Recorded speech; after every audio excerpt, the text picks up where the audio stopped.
Rachel Hale in the building. Very excited. Oh, yeah, by the way. Oh, my earrings fall. Um, You can do whatever you want. yeah. He just needs a little flattery.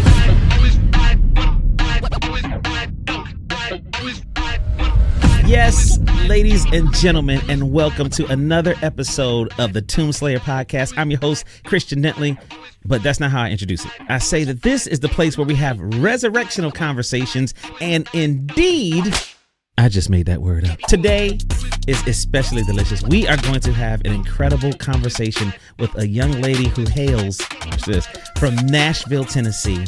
She is an American Idol finalist. She is an international recording artist. She is a worshiper of God. She has the kindest heart. Ladies and gentlemen, you are going to love this conversation with my good friend. Please welcome Miss Rachel Hale. Yes. Hi, Khristian. I'm so happy to be here. Thank you for having me.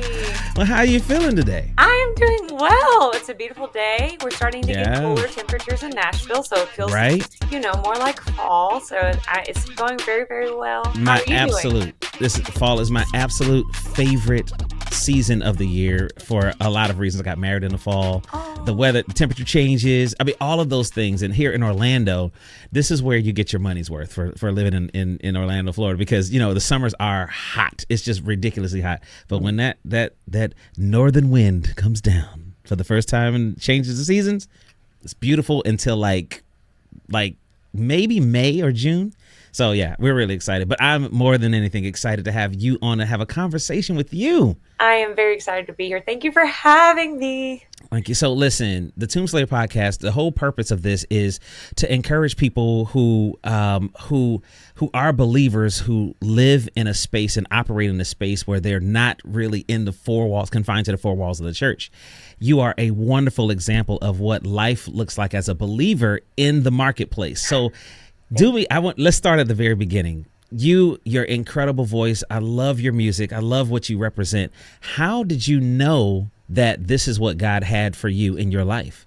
So I love that question. I love when people ask me that question. Because I've known since I was about 10 years old. When I was a little girl, I remember I thankfully grew up in church. My mama made sure I was raised in church. And one of the things the pastor would always talk about was using your talents to glorify God. And as a 10-year-old, I wrestled with that. And I remember going home one Sunday after church and being in my bedroom by myself and just praying and asking God, what does that mean? How can I use my talents to glorify you? What am I going to do? And just like that. And out of my mouth as a 10-year-old came, I'm going to sing. And I'm going to bring people to Christ through music.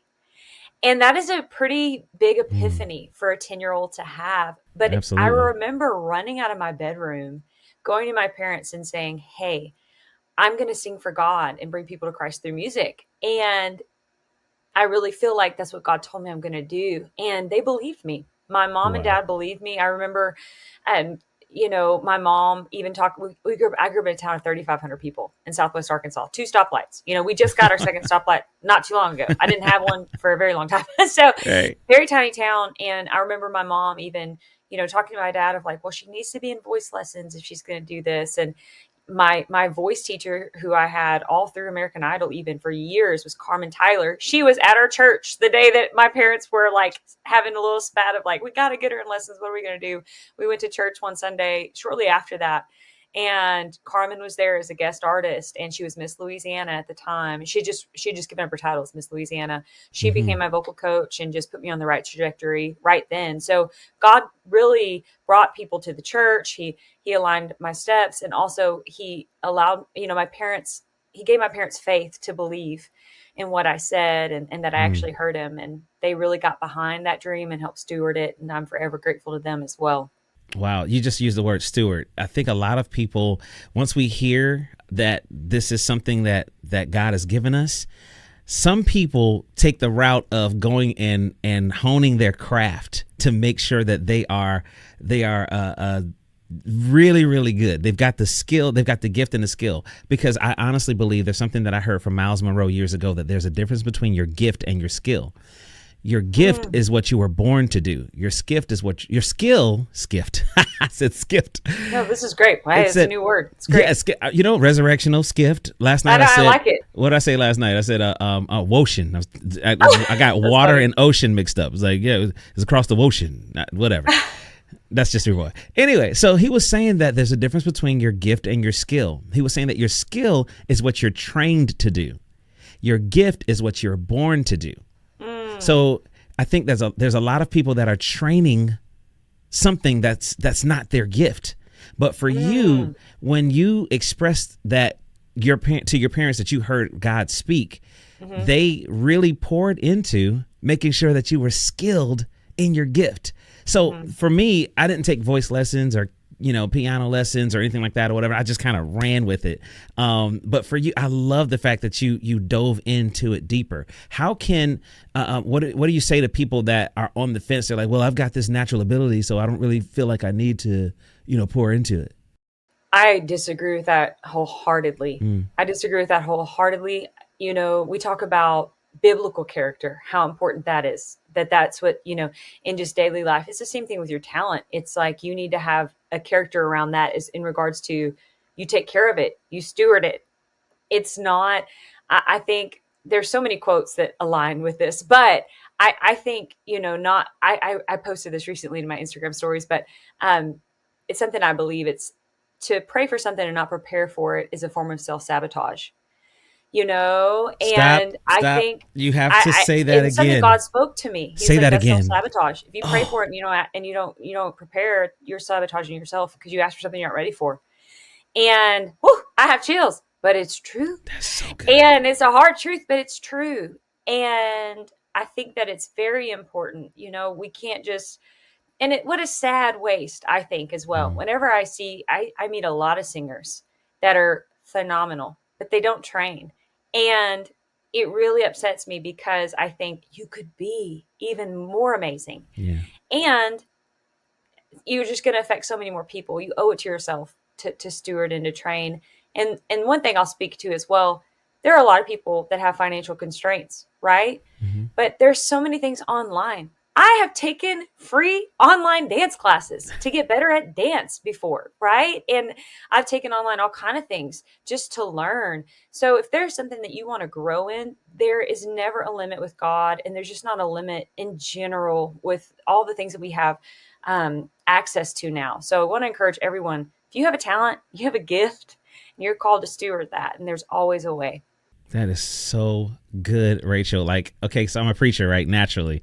And as you're talking, I'm thinking about David, God, I say this all the time, who will get you in the room. What determines if you get to stay there. David was skilled with that slingshot. He was not, when he was going to fight Goliath, he wasn't just figuring out how to use this thing. Is it clockwise or counterclockwise? He was skilled with that. When King Saul was vexed with the devil, he wasn't in there playing chopsticks on his lute trying to figure out how does this. He was already skilled. He poured into the gift that he had, and I appreciate you for doing that. And that got you on many, many stages, to include being a finalist on American Idol. Now, what was that experience like? That was phenomenal. It was always a dream. I grew up watching that show, being from a town of 3,500 people, watching people just like me be on that show inspired me to do the same. It gave so many people an opportunity to have a bigger platform and to reach more people with their gift. And so I always wanted to be on American Idol. And I was casted my senior year of college, which was a phenomenal experience. Mariah Carey was a judge my season, Nicki Minaj, Randy Jackson, and Keith Urban. And I grew up listening to, I listened to Keith Urban definitely, but Mariah Carey is the one that I really listened to growing up. I remember being in school and listening to her Hero song like all the time. So I really admired her. Yeah. I admired her voice, her skills, and her hard work. She is a massive work ethic. She is one of the hardest workers in the industry, is what I've heard. And I've seen firsthand that she is a very, very hard worker. so I was just so excited to be there, to be on that season, and to have interactions with them and learn and grow from them. It was phenomenal. It was a dream come true. Amazing. I just when that moment comes, okay, because when that moment comes, you've prepared. You had the gift from 10 years old. You knew that this is what God had you to do. Your parents believed you. They poured into it. You get to American Idol. You have your audition. How does the audition go? The audition was great. It's so funny. People don't realize, but by the time I auditioned for the judges, that was my fourth audition. So you have like the cattle call audition, which is like the 15,000 people at a stadium.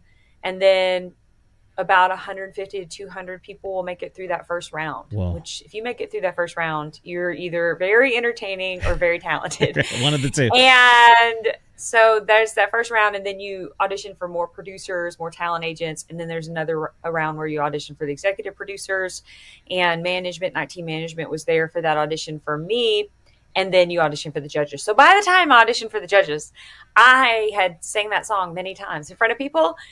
It doesn't mean that you still don't get anxiety or nerves about it, but I was just ready to sing. You're just at the point where you're like, hey, we've done this like so many times. Let's go for it, Yeah. So I was ready. Yeah. I was ready to audition. I was ready to sing. Man, so obviously you got cut.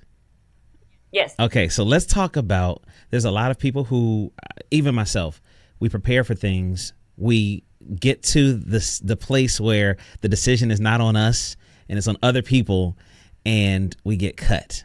Talk to me about how that affected your belief in and your stand on what God told you.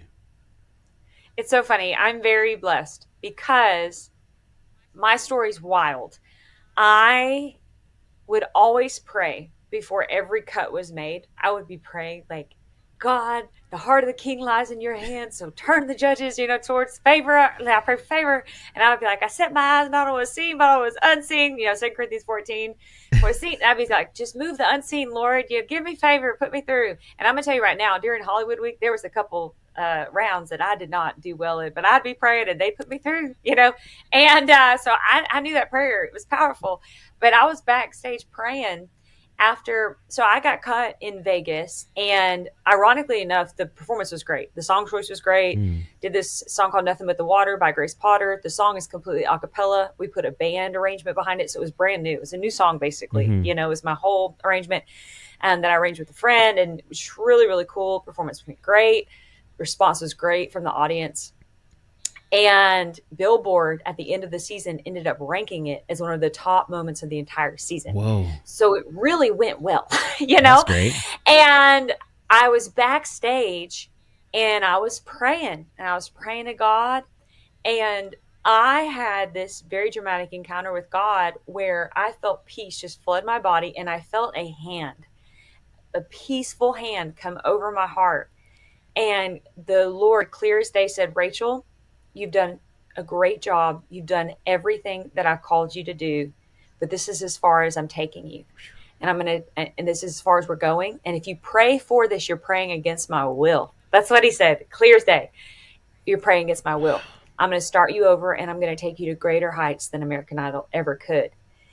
And I went out on the stage, and I was the shock of the night, because we have to realize, as powerful as these shows are, there are script writers. There is a way to, encourage ratings and things like that. So I was like last on the totem pole to go out. It was me and one other girl, and I got cut.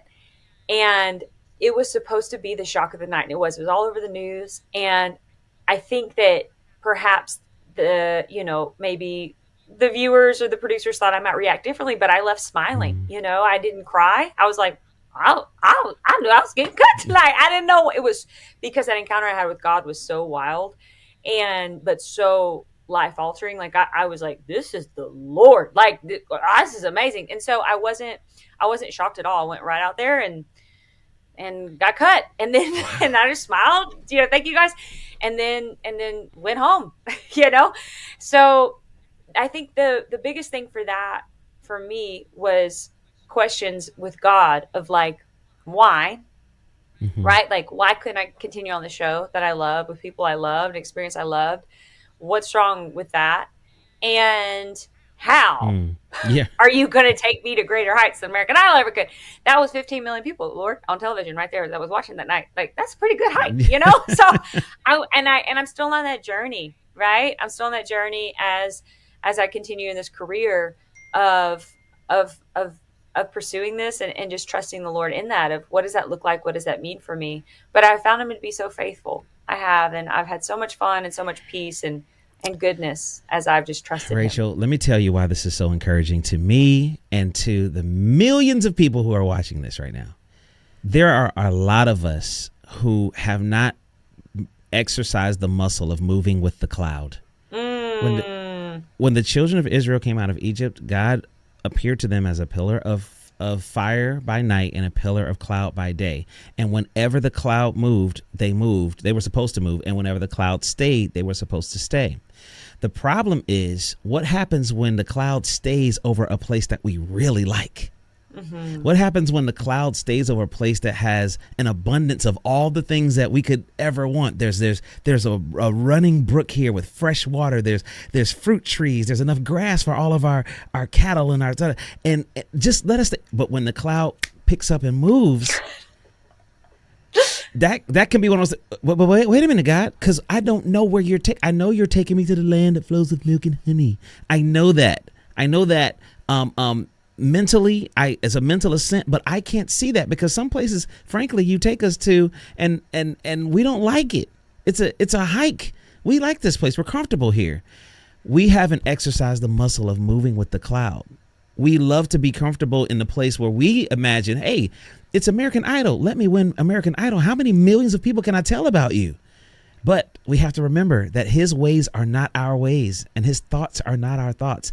There's a way that seems right to a man, according to the scripture, but the end thereof is destruction. We don't know what it looks like if we were to stay in a comfortable place when he's moved. Do you know? So I applaud you for accepting God's will, accepting God's grace. It's not easy, though. It's not easy. Did you ever struggle? Do you still now struggle with, like, okay, I did what you called me to do, and it doesn't look like what you said I was going to have?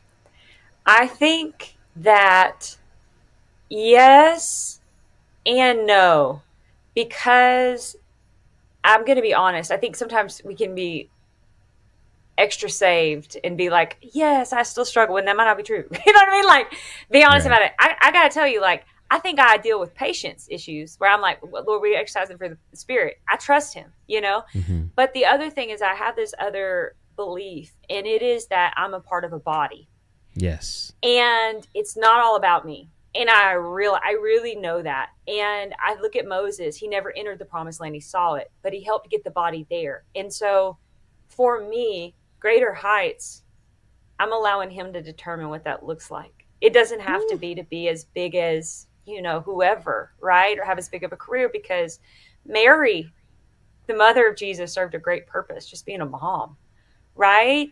And so I think I'm very aware that I'm part of a body, that I do play a role, but I want to be rooted in the fact that my home is not here, that it is in a heavenly place, that I do have a mansion in glory, that when that he rewards me there, you know, and when I do something for him here, my reward is there, not here. And so that I can do what you said, follow that cloud, so that I don't get so attached to a great thing that I love it more than I love him. I don't want to live that way. And I try to really guard my heart against that. So it's not that it's not difficult, but it's not difficult maybe in the way that someone might assume.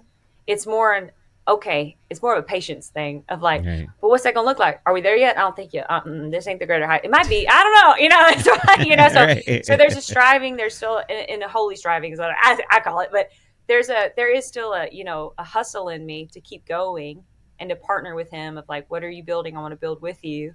Yeah. But patience would be the fruit that I continue to make sure I'm producing. I love that. I need the Lord for that one.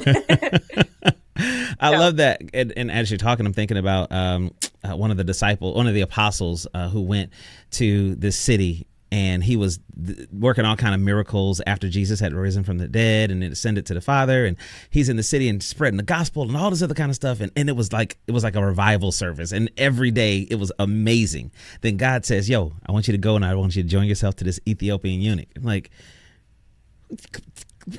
look at the numbers of the people. This is you're gonna make me leave all of this for one dude? Yes, I want you to leave all of this for one dude, because just like you said, Rachel, I get to determine what that greater looks like.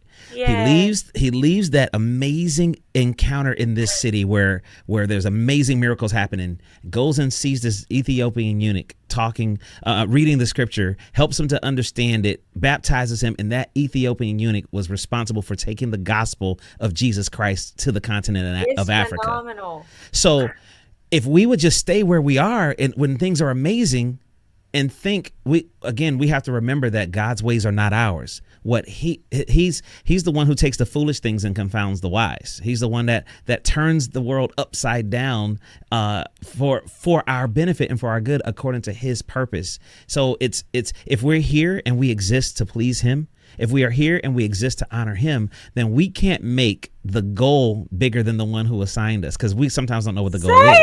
That's so good. We cannot make the goal bigger than the one who assigned us. That needs to be a bumper sticker. Yeah. We should do that. Nice. We should do that. Think about it. So I'm watching the Olympics. I love, so a couple of months ago, was it last month? Whatever. So we were watching the Olympics, my wife and I, and I'm a huge NBA basketball fan. So the Olympic games, the men's basketball, we were all in. Steph Curry, who is one of my absolute favorite players, one of the greatest of all time. Yes, he's great. Literally, he was kind of, struggling or whatever. Wasn't really Steph in the first games. That finals game, Steph Curry caught fire, sis. He was going bananas. He was making shots that the highlights. It's the highlights that we're used to seeing from Steph. He was old Steph again. You know what I mean? And that's awesome. What was amazing was he made this one shot that was just utter ridiculousness. And after he made that shot, coach calls a timeout and sits Steph on the bench. And it's like, why would you do that? Let this dude, he's on fire. Let this man shoot from half court in the middle of the Olympics and let's go crazy, right? No, because that medal doesn't go around one person's neck. It's the team. And you got to be able as the player to submit to the will of the coach. Dang. Oh, that's so good. We have to be willing as players to submit to the will of the coach. And if God says, I want you to leave this job that's paying you 6 figures and I want you to go into full-time ministry, then it is you gotta go. You got to go. Even if that, well, Lord, I don't know. What does this look like? Well, you got to trust God where you can't trace him. Yes. So thank you for sharing that. I love the fact that you were okay when God gave you the peace. My dad used to always say, go where the peace is. So when God speaks, the peace comes, even if that means, hey, this is the end of the road for you here. You've done everything I wanted you to do. Thank you so much. Now to the next thing. So now I have a question. You as a believer, a beautifully saved woman of God in Hollywood, around not so beautifully saved people, in a system that's not geared to glorify and honor God. What was it like being a standout believer in the middle of that space? Because there's a lot of people that are listening and watching that have a heart for God, but they find themselves working in spaces that's a godless society. So how did you navigate that? I'm going to be really honest. I think from what I have learned from people, it's different for every person. Yeah. But I will tell you my story. During the middle of the audition process, I was in LA when I auditioned for American Idol. I auditioned at Dodger Stadium in June. And then I participated in something called Disciple Ministry School in July in Nashville. And so I made it past the Dodger Stadium round, and I was going to go back to California that fall for my next audition. But I did this thing called Disciple Ministry School, which CeCe Winans was leading with her husband, Alvin. And a church was birthed out of that. And about 40 of us church plant. And that Disciple Ministry School changed my life. It was a lot about the power of the Holy Spirit, which I loved the Holy Spirit, knew the Holy Spirit, but I learned much more and had a very real encounter with God at that ministry school, and it changed my life. And so I was like all in, and I'm in the middle of this church plant. There's 40 of us. We're going to church several days a week. We're fasting. We're praying. We are going after God, hungry for the Lord. Yeah. And I'm also in the middle of the American Idol audition process. So I'm flying back and forth. And as I'm there, and what's wild, I just thought of this. This is so great. What's wild is I had told God, because when I was little, he said I would sing for him and bring people to Christ through music. And I was living and I was still dealing with this. How am I going to be country and Christian, And I had told God, I said, Lord, during disciple ministry school, I said this. I said, I don't care if I just sing for 2 people the rest of my life. I am singing for you. And he took me from 2 to 15 million in like 9 months, Wow. And but I had made this covenant, this promise. And so that was my goal. I was like, and I was casted in the show very country, which I am. I'm from a town of 35 people in Southwest Arkansas. I grew up fishing, like I ride horses. I am actually very country. So it's fitting, but my goal was to still be a light and bring people to Christ. And so every single interview I had, I talked about God because I didn't know when I was getting cut. So I thought, well, Lord, if this is my only opportunity, then I'm going to get cut talking about you, And what's so funny is after the show had aired, they edited all of it out. So you might find like one clip, but not to the degree that I was talking about the Lord, on there. And then I wouldn't even sing songs. Like, it was so hard Hollywood week because you got to pick songs that you wanted to sing. Right. I would only pick songs that had a Christian meaning or had like a positive, somehow had to do with the Lord, or like, which was so difficult.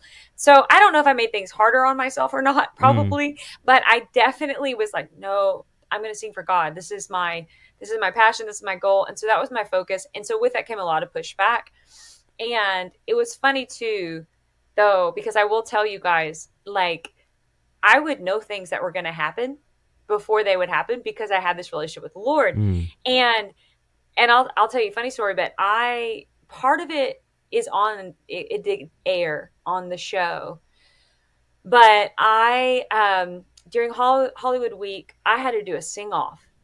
And so I had done one of the rounds and it didn't go as planned. It wasn't great performance on my end. You only got like 2 hours sleep.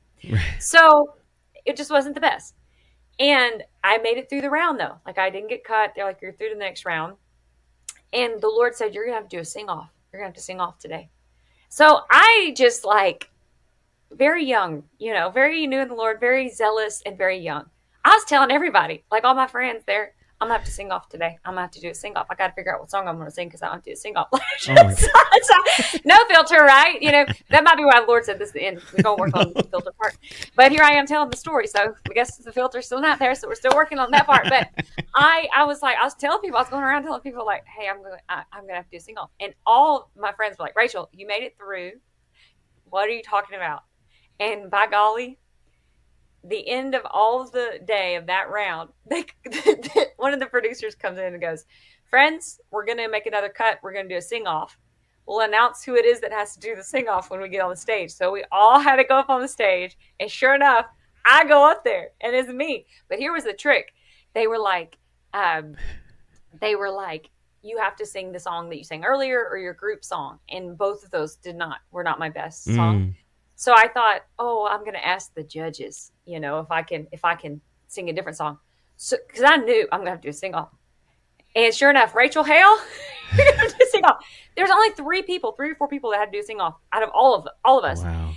And so I walk out there, and I had to do the sing off, and it was a whole ordeal because I asked Mariah Carey, like, can I sing a different song, but the executive producers were not having it at all. And so, but I ended up doing better and making it through and worked out. So God was on my side, but it was still like, it would be funny things like that, like where people would just be like, what is this girl talking about? Because I would have almost this like knowing of what was going to happen, or God gave me that, but then I would talk about it. So people were like this, but then it would happen, and so just really wild. But overall, there are a lot of believers on that show. There are a Excellent. lot of Christians on that show. Candace Glover, who won my season, she was my roommate. I loved Oh her. my goodness. She's a phenomenal person, believer as well. And there was just a lot of believers on that show. So it was hard, but I was not alone Mm, ever, So it was great yeah. overall, but it was still hard. Operate what music in the music industry in general. Just I mean, it's a business. It's called the music business. Yes, and it It is is. definitely a business, and sometimes it's very, very difficult. There are times where we are called to make definitive stands for what we believe, even if it means missing out on something that others might consider a good thing. I had a situation where somebody wanted to buy me a grand piano, right? But this person who wanted to buy me this piano, it does not believe in God, right? And whatever, God can move on the hearts of men and all this kinds of. I That's get right. that for sure, but he made it a point to say, just so you know, this is coming from me, not from God. Now, when he said that kind of switches it up a little bit. Because I'm not going to be able to now. The Bible says every good and perfect gift comes from the Lord, comes from above, right? So if you're giving me a gift with a contingency to make sure that you assert that this is not from God, it's from me. For me to accept that is for me to have something that God doesn't want me to have. Even though I would have loved to have that piano at the crib. But you got to be. Did you say no to him? Did you just like, I'm so sorry, I can't have this. I can't take it. The way that God worked it out was almost like God sabotaged that thing completely. Because I'm gonna be completely honest, I didn't just That's great. immediately say, I love when God fixes it for us. "Oh, the sabotage." Because I have had that happen a lot. Where I'm like, oh, it's the Lord's will. I'm praying. And it's like, Nope, it's actually not. You were sweet and naive, Rachel. Yeah, that's what I was. I was sweet and naive. That's exactly what I was like. Oh, and that's okay. But God protects. God protects us. Yes, that's why he calls us sheep. You're exactly right. Because and all like sheep, we have gone astray. And I went astray on that one. I was like, yeah, that's what's up. Here's the address. Yes. The way that God sabotaged it was so beautiful. And so God, it was kind of like, remember Joseph? You remember Joseph in the Bible when he had the dream that he was going to be like, the sun and the moon, and the stars bowing down and all sorts of kinds of all of this. And he tells his brothers, a lot of people give Joseph a bad rap. He's like, man, you should have kept your mouth shut and then they wouldn't have beat you up and threw you in a pit and sold you into slavery. Right. But God used that to actually bring about what the dream was. The thing. He used that to bring about the thing. So God used me and my own Twitter fingers pretty much, but texting fingers to sabotage the whole thing. And after it was done and the guy changed his mind, God said to me, now let's go back. Where does every good and perfect gift come from? I said, it comes from you. So why would you receive something that somebody specifically says this ain't for me? I'm like, oh, you're right. My bad. My bad. He said, you can't put the accursed thing in your house. You can't do it. And that's real. It is so real. Talk about it, Rachel. Something else, too, that I will say, because I feel led. I am pretty darn good with boundaries as well in regards to when I am on the road and like with shows and things of that nature, and how late I stay out when I'm in my room by, who I'm hanging out with, who I'm not hanging out with. I love everybody. I'm friendly with everyone, but I am good about that. Those are things I've had to learn. But now at this point in my career, I didn't do everything perfectly. Even on Idol, I was figuring out like, oh, okay, maybe this person isn't actually my friend, but at this point I am very good with, nope, we're in the room by this hour. Nope, we're not going there. This is a job, So I think too, that's something that people who maybe are watching, who are artists, might need to hear, especially, both genders, but women. I think that being, wise as a serpent, innocent as a dove, will really help sustain you in this industry.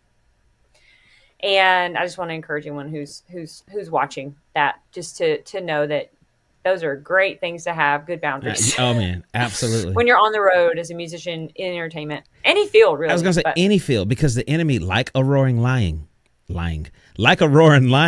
seeks whom he may devour.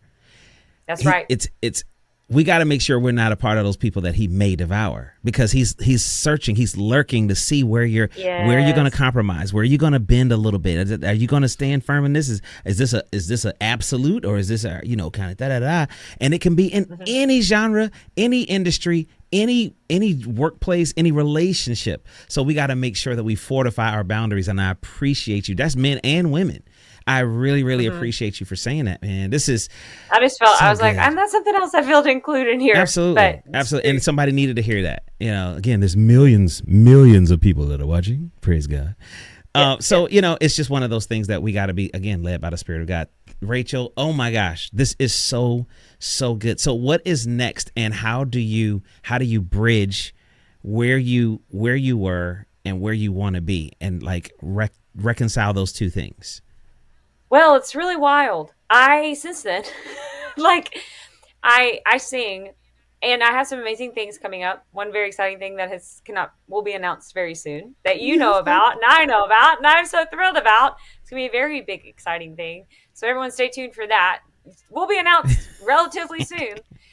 And I'm prepping for that. So I'm in Nashville right now, which is my home, but I'm also just here and intentionally staying put writing. So I'm taking a lot of sessions this month and top of next month, and just writing for this thing that's coming up, which is pretty exciting. And that's what I'm focused on. And that's the hardest thing for me to do, I think, is sit still. I'm like, let's go here and play this show and do this. But I actually know, like, no, your root system's important, right? Like the things that you do and no one's watching are very, very, very important, right? Like they sustain the whole thing. It's the hardest thing for me to do, but it's also very, very important. So I'm writing this month and just sitting still, but working, and so that's what's going on right now. I just sang recently for the NFL for one of the opener games for the Colts. Let's go. And that was really fun. And so I have new music that'll be coming out as well soon. So just working on music, just actually writing, and I will be playing shows. Like I'll be in Arkansas for something in October, a really great show, hometown show. So come out to that if you're watching and you're from Arkansas. Very excited for that. And then I'll be playing a couple more shows, but really focus on this thing that's happening in December. I'll give it a month. So that's what I'm focused on right now as far as music goes. I love it.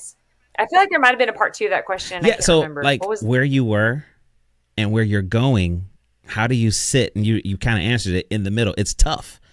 It's tough to be in the place where now you're hidden. You're in like a hidden season, so to speak. Oh, and that's really hard. It's really, really tough for me. It's like, yes, all artists, all entertainers, yes. Because we are like, and entertainers, it's not that they like the attention. It's just that that's where they're comfortable. You know what I mean?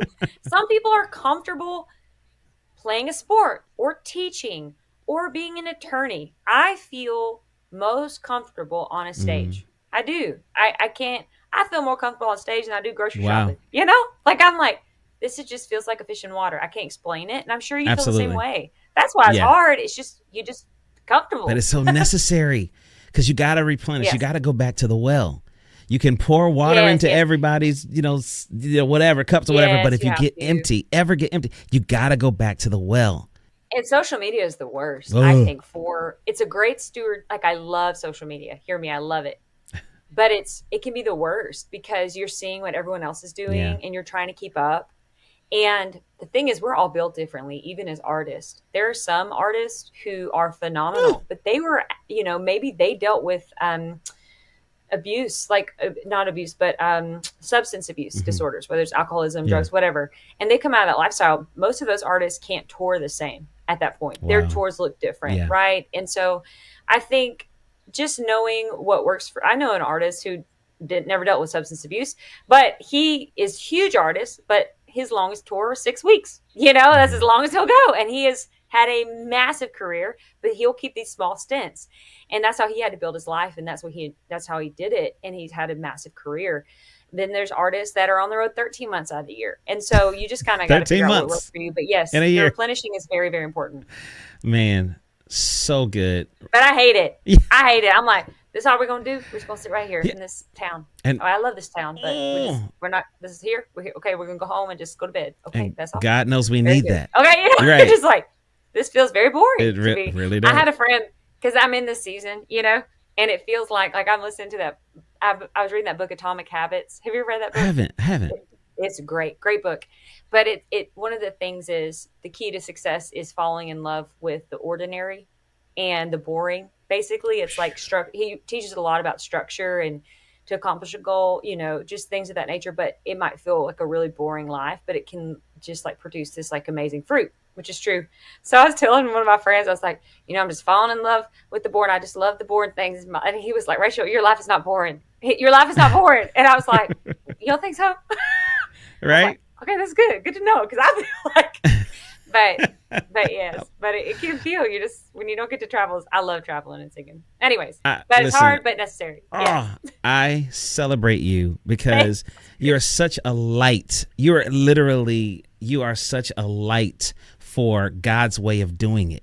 You're such an example of trusting God in the unknown and the known. Because it's one thing to say we trust God with the unknown, but what if God has revealed to you is something that you really don't really want right now? Yes. So you're an example of both trusting God with what you do know He said, and trusting God with what you haven't yet discovered, and that is absolutely beautiful. I appreciate your witness. It's so encouraging, so refreshing, and this is so good. So thank you so much. We end our podcast asking every guest 3 questions. I'm going to ask you the exact same 3 questions, and you ready? Yes. All right. I am. We'll see. I think question so. number 1: what is the origin story of one of your childhood nicknames? Nicknames.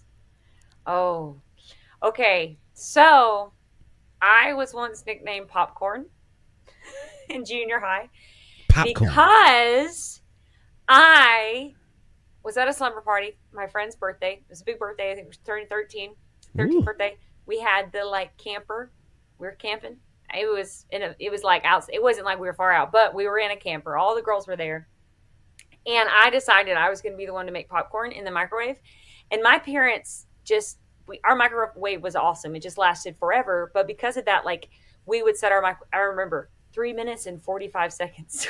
I still remember that was the perfect popcorn in my microwave. Well, the camper was really updated. And so it had the popcorn button, which was probably like a minute 15. But I typed in 3:45. I'm going to make the perfect popcorn. Popcorn caught on fire. Rachel. And the sprinkler system was going off in the camper. Whole camper filled with... I know. Crazy. Poor Rachel. Anyways, I never lived it down. Whole camper, we couldn't sleep there. We actually couldn't sleep in the camper that night. Whole camper filled with smoke. Smelled like smoke. Sprinklers. It was horrible. So I did ruin the birthday plans. We had the parents. It was a whole thing. So I was called Popcorn. I would call you Popcorn too. Yes. I would refer to you henceforth. If I was there, you'd be Popcorn too. Good. I was doing Popcorn. I know. They have a ring to it, I think. It's like popcorn. I don't know, but it was it. It was it for a long time. Yes. Oh my gosh. That's hilarious. I'm glad that no one got hurt. I know. And there's nothing Honestly, quite like the smell of burning popcorn. I think at 13 I was just like right. I don't know what I thought, but I remember thinking this is really bad. This is so bad. That popcorn's on fire. Like the whole bag. It was flames. Oh my goodness. Okay. I love it. So question number 2. If you were given one redo in life, what is one of your life decisions that you've made that you would redo? Redo? Yes. You got one do-over. I have one thought. No, I'm going to go with the second thought. Okay, this is what I will say. I know it's like, well, there are these things. I would say this, and something I am still learning, but it's trusting myself and trusting that I hear the Lord. I think sometimes it's like that. The foolish things, he uses the foolish things to confound the wise. Sometimes he tells you, just you, something. And he doesn't tell your friends. He doesn't tell your mom. He doesn't tell your dad. He doesn't tell your brother. He just tells you. And there have been instances where I have said, I'm not supposed to go to that, or I do not need to be there, and I don't know why. And I listened to those around me versus the voice, and I missed out. Or something not good happened, or I missed out on another opportunity. I'll give an example. I remember the first time I got asked to sing for the Atlanta Braves. It was right after Idol, and I was at a friend's house, and we were just being silly. Like we had a waffle fight, and there's nothing wrong with the waffle fight. It was like waffle batter. It was so fun. Nothing Wait, wrong with it. But we're what's a out till like waffle? 2 a.m. What's a just like waffle yelling, fight? throwing waffle batter at each other. What'd you say? What's a waffle fight? It was a waffle batter fight. I don't know how it happened. I think we were just like, let's make waffles. We were hungry. It was like 10 o'clock at night. And then we were making, we were all just hanging out, and there was batter. And then, I will be honest, I instigated it. I was like, this could be fun. And so I threw it, and then it ended up going outside in the streets. And we were just like, it was just hilarious this time. Whoa. Or it was a waffle batter fight. That's what had happened. Pancake batter. I think we ended up making more batter just to continue this food fight. It was really fun. So silly, right? Nothing wrong with it. But we were out till like 2 a.m. Oh my goodness. I think I don't know what we ended up. Maybe we turned into water balloons. We were like, let's just do water. I don't know. But I was up late, yelling, screaming, voice completely gone.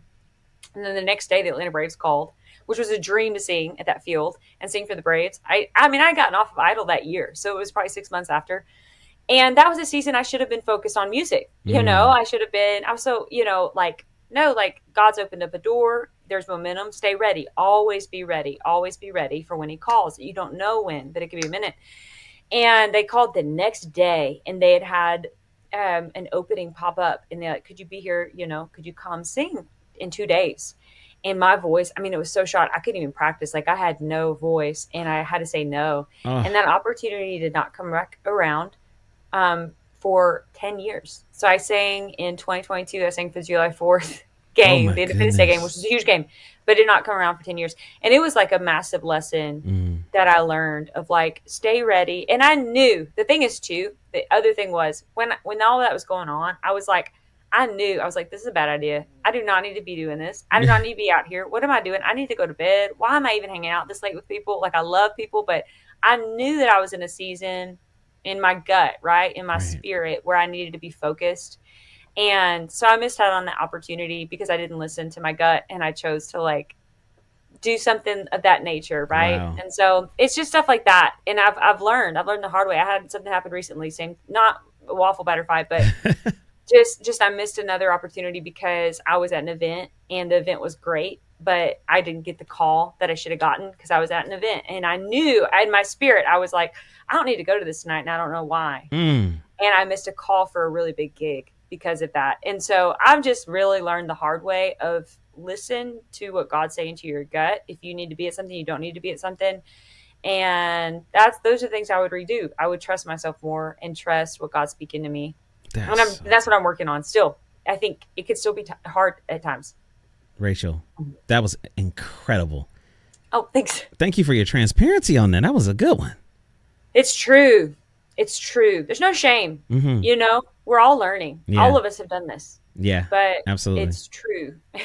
And I can only encourage someone to listen to their gut more. Wow. That's amazing. Okay. Question number 3. Okay. Final question. Yes, 3. In what way in your life would you like to look more like Christ by this time next year?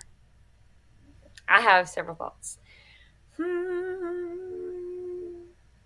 But my first one, and the one that I want, is generosity.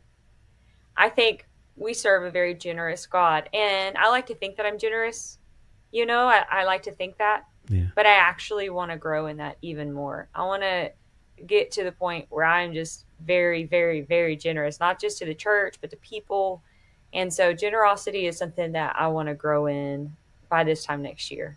I do. I want to be a very, very generous person. That's really, it's on my bucket list, weirdly enough. But I want to be able to give away houses and cars and, to people who need them, and food and all kinds of things.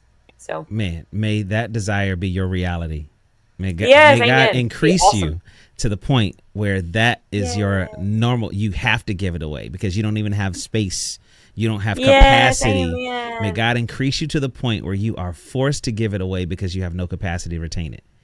And may a lot of people come to Christ and be touched by his spirit and by his love for them because of your generosity in real time. That's my prayer for you, for sure. Amen. Thank you. I love it. Rachel, Hale, you are amazing. This is a wonderful conversation. This is I can hardly wait to come to Nashville. So much fun. Yeah, I got to come to Nashville so we can hang and get some have. I know, I cannot wait. I'm so excited. Yes, have some waffles that somebody actually makes in a restaurant, like the Pancake Pantry or something. In a restaurant. Like that. Yes. Excellent. Listen, I love it. I celebrate you. I'm so happy. Thank you for joining us today on the Tombslayer podcast. You rock, sis. Thank you for having me. Thank you for listening, all of my new friends, and cannot wait to reconnect with all soon. That's what's up. Bye, friends. All right, good people, listen up. Now, if you enjoyed that episode, trust me, there's a lot more where that came from. So make sure you subscribe to Tombslayer YouTube page, because you don't want to miss one of these conversations. You don't want to miss this sweet, sweet hat game either now.